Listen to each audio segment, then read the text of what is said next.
Imagine 2020 is like a smiley face. You can make it as round as you want, with as many features as you want, and maybe even give it some color. In any case, it's yours, and you're about to make it the best it can be. The possibilities are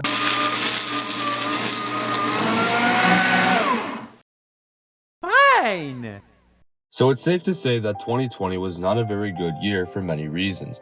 However, on the gaming side of things, 2020 was probably one of its biggest years yet.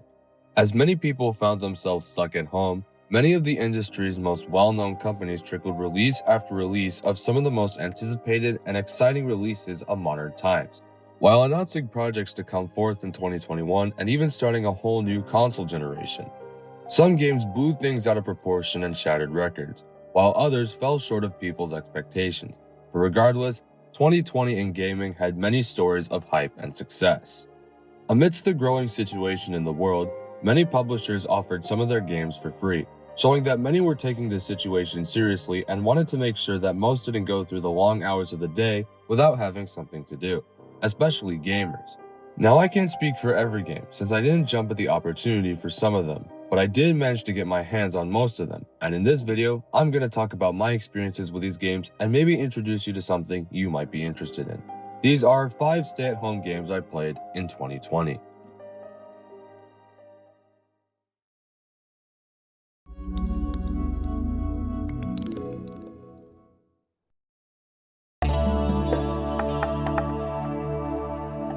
If you've never recognized KO the Kangaroo before, I honestly wouldn't blame you.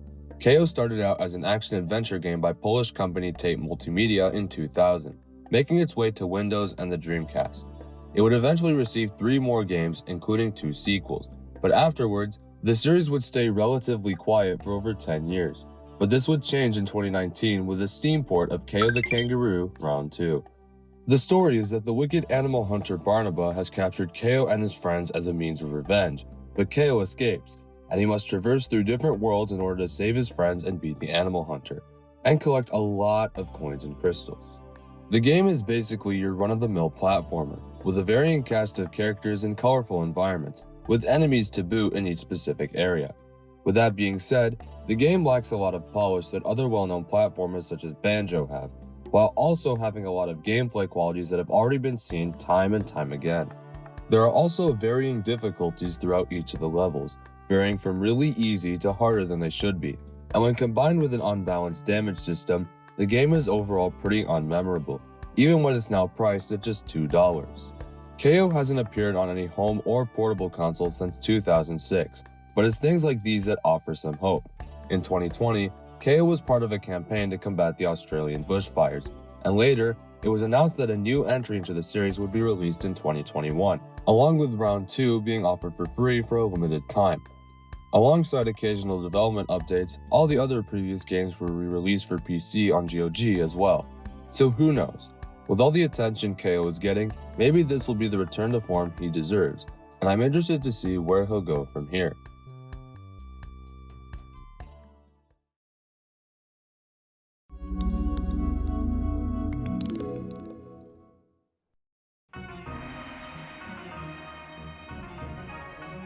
Legos. You've played with them, you've seen them on the big screen, and you've definitely stepped on them. And because you don't know true pain until you've stepped on them, I stepped on all of them. Fun. Every time I come back to Legos, I always find myself fascinated at how they continually combine several franchises and come up with new ones, but the one that stuck with me the most is Ninjago. I have fond memories of watching the show on Cartoon Network with my brother, and I was surprised to see that they're still continuing with it after more than 10 years. And then I couldn't think of a good transition, so they made a separate movie, and they made video games, and they combined the movie with the video games, and the Lego Ninjago movie video game. Dang, I'm getting pretty good at these. The game is essentially a retelling of the events of the movie, divided into 8 chapters with the most recognizable characters leading the forefront. Right away, I had a lot of fun playing and learning the mechanics of the game. As it's more combat focused than previous Lego games, the player is required to learn several of the skills laid out to them, and in doing so, they're given more incentive to collect these things, and they're rewarded for achieving milestones and can even unlock more characters and abilities from it. But by far the most fun I had with the game was the open world segments, which come after completing a story portion and allow you to find collectibles and complete side quests. which can be useful later on. However, most of my criticisms with the game come in the form of the story, as it's more so just snippets of the movie with a few in-game dialogue sequences and then some actual gameplay. And since the game leaves out a lot of details and makes some confusing choices with the characters, it may be best to watch the movie first. But in the end, the LEGO Ninjago movie video game is as charming as the story it tells and the goofiness reminiscent of my childhood experiences. LEGO video games come and go, and when the next one comes, the previous is usually left behind. But this game sets itself apart from the rest and gives a unique experience that could only be told in its style. And whatever the franchise is doing now, I hope that it continues to stay as unexpected as it is captivating. Stay strong, Ninjago. Stay strong.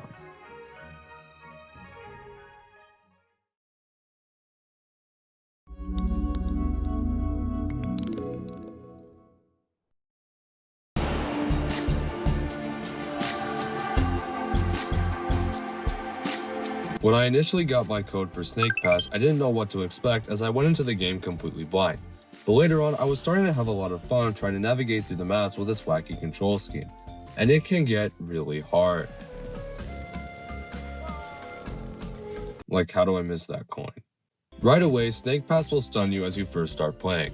Not only are the graphics stunning and the music catchy, but the physics of the game are like nothing seen before since the game controls based on the movements of Noodle. It's rather difficult at first, but it's another one of those things where practice makes perfect and you'll eventually get the hang of it.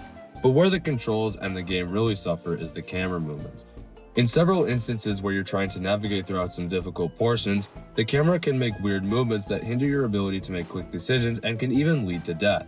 The checkpoint system didn't aid much in combating this issue either, so even if you already know how to play from the very beginning, it's very likely your patience will be tested. Otherwise, Snake Pass is a solid indie game. Given its origins and price level, it has a decent amount of content going for it, including replayability incentives, and is pleasantly fun once you're able to understand how it works. And that's all I really have to say, but I think it'd be cool to see a new adventure featuring these two in the future, and if so, playing it would be something I'd be interested in.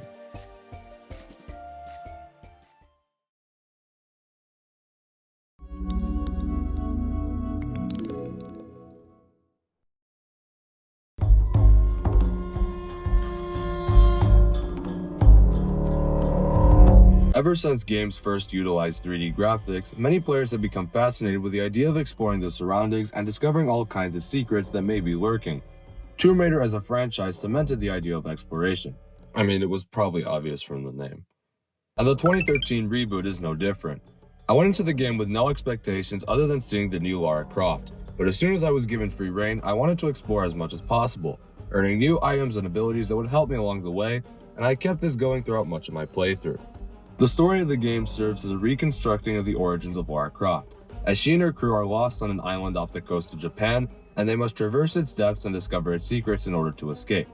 This game is a plethora of fun, and for plenty of reasons. The character of Lara Croft was nailed really well to the point where she dwarfs the secondary characters in comparison, especially considering the voice acting. Although combat has never been the strength of Tomb Raider games, Crystal Dynamics offered a good system that not only kept me coming back to fight enemies, but also gave incentives to engage in combat, even when done stealthily. But it wouldn't be a Tomb Raider game without any sense of exploration, and although secret tombs are scattered in sparse numbers, exploration in the reboot is integrated as a whole with the game's new survival mechanics, highlighting several points of the environment useful to advancing through. And that's basically it. There's not a single part of the Tomb Raider reboot that I didn't enjoy, except for the multiplayer. That one's not so pleasant. But regardless, the story is all you really need to get yourself engaged, and with the announcement of a package for the entire reboot trilogy amidst the 25th anniversary, I hope that many people will be able to explore the origins of Lara Croft easier than ever, and this game is a great way to get started.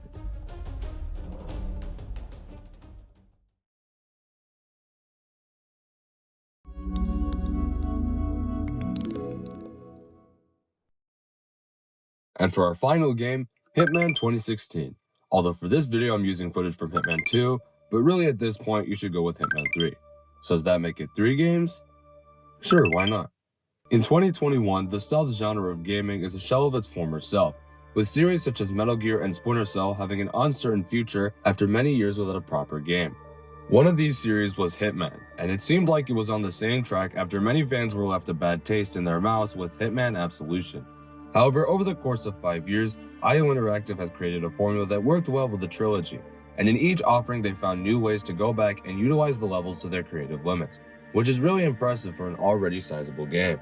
The idea of Hitman is simple to understand, but the scope of the story is so large that it would take its own video to cover the whole thing. So instead, I'm going to provide a comedic rundown of the basic idea with the help of some of my friends. Enjoy. 47. There's the bad guy in these streets. Can we count on you? Diana, I got this.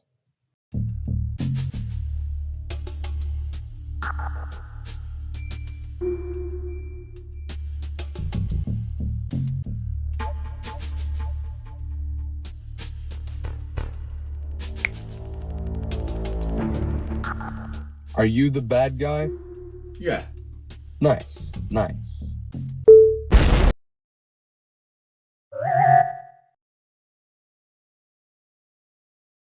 Yo, who killed this guy? I don't know, but we should find him. Yeah, let's do that. Or should we? 47. You're so stellar, but now there's a new bad guy in these streets. Can we count on you? Diana, I got this. And the cycle repeats. Now, I can't say Hitman is the kind of game that'll rub off on everybody, and IOI has made plenty of bad decisions on how to release its content. But don't judge a book by its cover. Even if you choose the older games, there's still plenty of potential for how much you're able to get out of each specific location, providing multiple ways to deal with your targets, a plethora of challenges to complete, escalations that let you back in the level, Easter eggs, and even messing around with small glitches. And as I mentioned earlier, IOI is making efforts to pump out new content for the latest game so that there's always something new to play.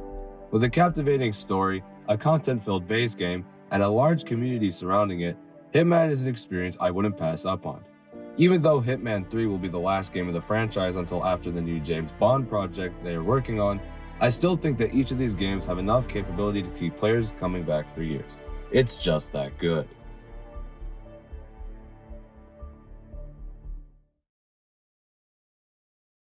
Hey guys, thank you so much for watching this video. I hope you enjoyed it. I also want to thank my friends who were part of the skit earlier. I really appreciate their help and it was a lot of fun to do as well. If you want to check them out, their links will be put in the description.